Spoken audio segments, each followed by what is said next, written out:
for me. Okay. Yes, I will. Thank you. Mm-hmm. So, lately I've been kind of going down an 80s television rabbit hole, looking up a lot of collectibles and things, just out of curiosity, sort of remembering a show and then looking to see if there were ever any collectibles for it. Because we're pop culture archaeologists. That's what we are, right? We are. Yeah. Collector's Confession, the pop culture archaeologists. Chad, for today, are you ready to join me on a trip into a shadowy world of a man who does not exist? Can I leave? I can get up. I guess I'm ready to join you. Okay. Today we're talking about Knight Rider. You did a great job with the A-Team line to start off with. You have the intro to, if you haven't watched already, watch our A-Team video. Yeah. Brian is definitely going into a deep hole now that he hit the A-Team. And now Knight Rider. I'm assuming, what's the helicopter one is next? Airwolf? Yeah, you go. Or Blue Airwolf. Thunder. I would say Airwolf. Or we go even later with Thunder in Paradise. That's 90s, though. We're not there yet. We're brother. We'll get to the 90s. So, Knight Rider was a show that ran from 1982 to 1986 on NBC. It premiered on September 26, 1982, and it ended officially on April 4th, 1986. Did you watch? David, I'm sorry I called you back for this, old friend. Well, Kitt, it's been a long time, old buddy. You know these guys? No, David, but I don't think they've come to wash my windscreen. You got this, retro look, huh? I've let things slide a little, David. This is bad, isn't it? No, don't worry. You got me out of plenty of scrapes. Let me get you out of this one. Upgrading to Prime. Upgrading? Things are going down pretty fast here, David. I know, Kitt. Just hold tight. Let Prime take this, huh? Now that is a good look. Oh, my word. I think I'm in love. You and me both. I think we can lose the car wash crew now, David. Hit the button. Whatever you say. Whoa! Did you watch it? I did watch it. I definitely watched the first season. I don't know about after that. I might have fallen off and gotten into all I something else. remember after the first season is the truck. Goliath. There you go. Yeah, That's Goliath. Mm-hmm. Other than that, I really don't. Yep. It was created by Glenn A. Larson. Now, when I talked about A-Team, I talked about Stephen J. Cannell. You did? Glenn A. Larson was sort of the flip side of Stephen J. Cannell. He was very, very prolific creator of television shows, but a lot of his shows were sort of the ideas were taken from other more popular things. Okay. So, for example, he created Battlestar Galactica, which is obviously a Star Wars 100%. ripoff, right? Right at the same time, too. Buck Rogers in the 25th century. Based on the old serial. Yeah, and using a lot of radio props show. and stuff from Battlestar Galactica after it had been canceled. That had been around a long time, Buck Rogers, before. I loved that show. Yeah, it was a great show. It was fun. He created The Fall Guy. Okay. Which was actually kind of a rip-off of a Burt Reynolds movie called Hooper. Oh, I was going to say it's the continuation of $6 Million Man after he loses his powers, but go ahead. And my favorite of his creations, Magnum P.I. It was my grandmother's. My grandmother loved I still Magnum P.I. I still really like Magnum P.I. Yeah, it's a really fun show.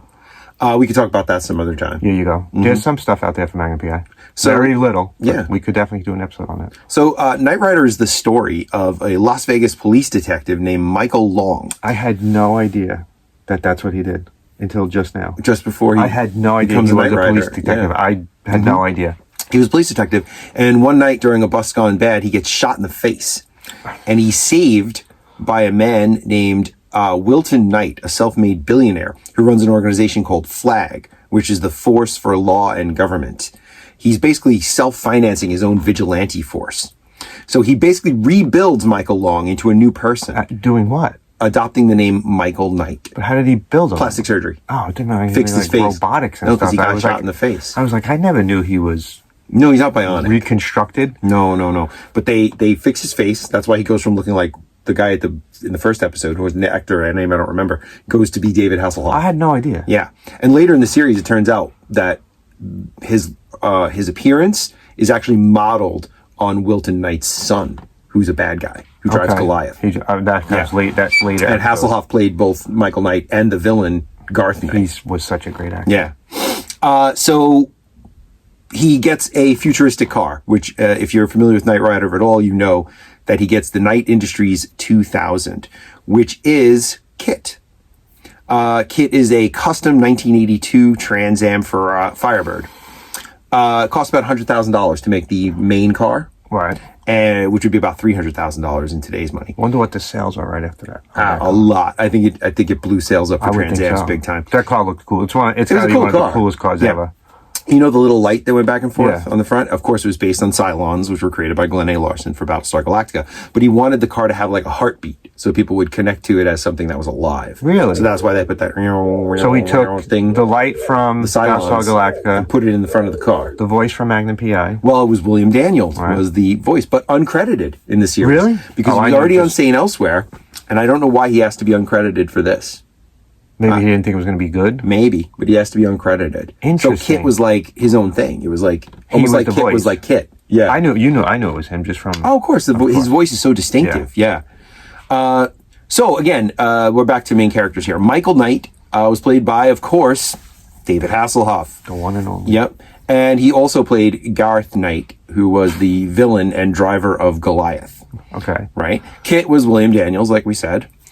Devin Miles, who is kind of he's kind of like the M of the, like M in James Bond. Mm-hmm. He's that guy. He kind of gives Michael his missions. He was played by the English actor Edward Mulhare, who, actually, if you saw him, you'd recognize him from 100 other things. We'll put a little picture right there. Yep. Dr. Bonnie Barstow was played by Patricia McPherson in seasons 1, 3, and 4.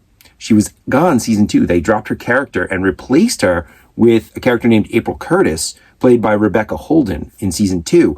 But Hasselhoff and Mulhare both really wanted Patricia McPherson to come back, so they agreed to bring her back. That's nice. Reginald Cornelius III, who was kind of the driver of the truck that Kitt went inside of, played by Peter Paros.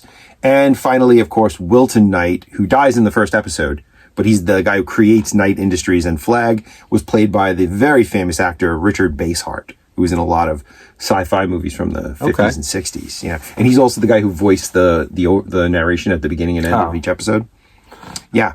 So again, like I said, it ran on NBC from September of 82 to April of 86. 4 seasons? 4 total seasons, 4 seasons total. But it didn't end there, not really. I mean, the ratings dropped, they canceled the show. But after that, there was Knight Rider 2000, which was a television movie in 1991. Hasselhoff came back, played Michael Knight again. And it was kind of like an attempt, I think, to kind of reboot the franchise, right? To get them back. Yep. There was also a Knight Rider 2010, which was in 1994, which is very strange in the Knight Rider franchise. It's actually a post-apocalyptic Mad Max story. And he's in that too? Hasselhoff's not in that. Oh. Someone else is driving a version of Kitt that's kind of like a Mad Max monster machine. I had never heard of this before. It was on Sci-Fi Channel, I think, in 1994. Is there any way to stream it now? I think you might be able to find it on Paramount Plus. Okay. I think Paramount Plus has all of this stuff. I might check it out. I'm sorry, not Paramount Plus, Peacock. We're off this summer, so we have time. Yeah, right. And then there was an attempt to bring the series back in 2008 on the Sci-Fi Channel. Knight Rider came back. You got one. I'm sorry, not the Sci-Fi Channel. NBC. 1 season on NBC and didn't really cut the mustard. There was another actor playing Michael Knight's son. Okay. Who now is kind of part of Flag. Oh, interesting. And, does this whole thing. Hasselhoff showed up in the series, but he wasn't really the main character. Yeah. One thing I was interested to find out was that during the original run of Knight Rider in 1985, there was a spin-off series attempt called Code of Vengeance, where a character who was in one of the episodes of Knight Rider, those backdoor pilot ideas. Oh, yeah. I know many of them. Yeah. Mr. Dalton. It becomes this sort of wandering vigilante. He's a former government agent. Never knew this either. Yeah, it made 1 season. I'm learning a lot about Knight Rider today. Yeah, it's actually kind of an expansive franchise. I had no idea. Yeah. I can't call myself... Thought it was just about a car. Yeah, no. I can't call myself a really big fan of it. I knew of it and I watched it when I was younger, but I didn't realize it had so many things that branched out in different directions. You've taught me many things already, and we're only less than 10 minutes into this video. Again, shadowy world of a man who does not exist. You really do educate us when it comes to these videos. I really try. Toys. Of course, since it was an 80s property, it had toys. Kenner produced all the toys that came out in the 80s. And of course, it's Kenner. Yep, in 1983. There was a 6-inch Michael Knight action figure. There was the Knight 2000 car, Kitt, basically. Was it for a 6-inch figure? Yes. Oh, cool. There was the Knight 2000 crash set, which was kind of like an electric train set with the car, and it jumped through a truck. It was I don't know. That's cool. Yeah, maybe I had that. Was it like a race car set? Yeah. And like you crashed through a truck. Oh, all right. Yeah. Well, you would think in Knight Rider you'd have to have a race car set. Of course. You would have to. You also have to have the next thing, a remote control kit. A remote control Knight 2000 I can see that car. selling very well. There was a Knight 2000 voice car, which was a toy car that you push buttons on and it would say phrases from the show in William Daniels' voice, which I wish I had now. I wonder if he got royalties for that. I'm sure he did. Probably did. Yeah, I don't think You could probably find that car somewhere. And then there was something called the Knight 2000 Turbo Booster, which was like a Matchbox car that you loaded into this launcher. And I remember shot those. It, They had a bunch of those. It was like they had the key ones too. Where you Yeah. press the key. There was a bunch of Those different things were cool. Those were kind of cool. Yeah. Right. So that's all the original toys. Now, since then, there have been lots of. I mean, there's a Funko stuff. There's all this other stuff that came out after. Funko did a Knight Rider. I'm pretty sure. Kitt. Don't know if there's a car, but I'm pretty sure there's a Michael Knight figure. I would think there's a car. Yeah. Because they did a whole line of different cars and stuff. There's Reaction. Except they still haven't done the Dukes of Hazzard. I don't really know. I think the General Lee is there you go. problematic. That's probably why. And from there, there's a bunch of print collectibles that we can talk about as well. This'll stop you, Knight 2000. Compound truck coming straight at me. Activate turbo boost. He leaped right over me. Introducing the Knight 2000 crash set with truck, turbo boost, and ramp, new from Kenner. You'll never get by me now. This guy needs a crash course in manners. Activate turbo boost. He crashed right through me. This'll be one night he'll never forget. Also sold separately, the Knight 2000 Turbo Booster. The Knight 2000 crash set comes with everything you see here, new from Kenner. So yeah, there's a whole series of print collectibles that we can talk about. We've never really talked about print collectibles before. Well, this would include things like magazines, Comic books. comics. Yeah, Okay. but there Other are than that, we haven't. Yeah, the comics for Knight Rider are kind of surprising. But first, let's talk about print collectible as far as the marketing pamphlets. All through the show's run, fans could write to NBC and get these marketing pamphlets that the network put out that had like technical specs for Kitt. Explained like what this part does and what that part does and things like that. I wonder if other shows had that. I don't know. I would think they had something to they give must to the have, fans. right? I've never heard about something like this before. This is pretty cool. The first pamphlet came out in August of '82, right before the series, which they just sent out to different people, right? How did they know who to send it out to? I don't know. People who have wrote to other shows, I bet, yeah. Perhaps, yeah. Probably they have a mailing list. Yeah, they probably do. And it had a picture of Kitt next to a car that looked a lot like the General Lee. And on the cover it said, the competition is no competition. That's funny. Yeah. So it was like, basically like, Kitt could definitely outrace the General Lee. Or That's whatever. funny. Yeah. So that was kind of a cool thing. Well, And you would think that's probably the biggest car of the 70s, right? General Lee's probably the biggest car of the 70s. the early 80s, yeah, late 70s, sure. Kitt is the biggest car of the 80s. Oh, absolutely. Yeah. Absolutely.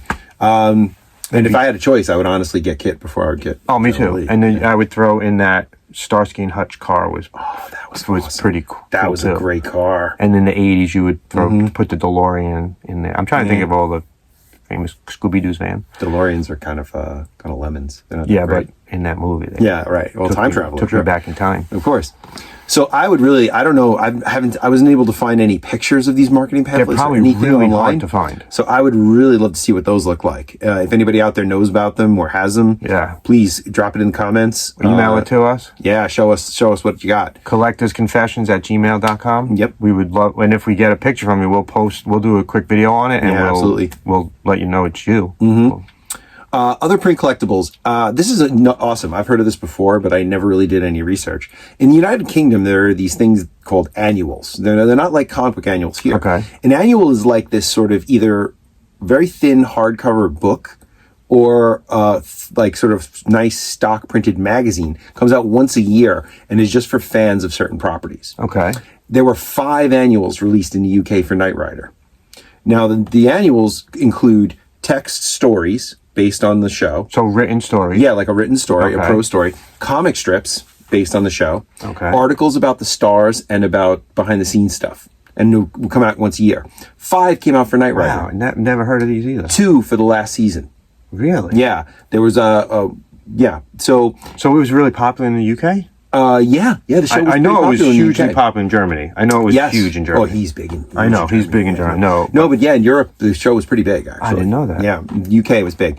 So yeah, these are really cool looking. You're going to have to start looking for these. Yeah. In the early 80s, a lot of very good writers kind of got their start working on these annuals. Right, cool. Like guys who later worked for, Heavy Metal or Warrior or... Started with these annuals. Yeah, or And 2000 how AD. big were they? You know how many? It was thick, like a book? Yeah, it was like, those like... what it reminded me of, what I could see online was, it looked like, those Life magazine special... Yes. Like that. It was kind of like that. And only about Night. That's interesting. Yeah. Never heard of them. They did a bunch of those. You definitely got to start looking for them at conventions. Yeah. I know there's a really good comic writer in England named Steve, he died, really good comic writer named Steve Moore, who did some work on annuals for TV shows and other things. That I don't know which ones he worked on. Hopefully soon to come. Brian's going to find some of these annuals. Yeah. Out of the 5 annuals, number 5 is the rarest. They released only a limited run because the ratings of the show had started to drop. So that one's really rare, apparently. There was a French comic strip called K.I.T.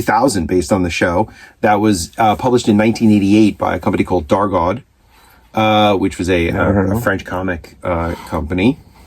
You can find the comic strips from the UK annuals, by the way, online right now.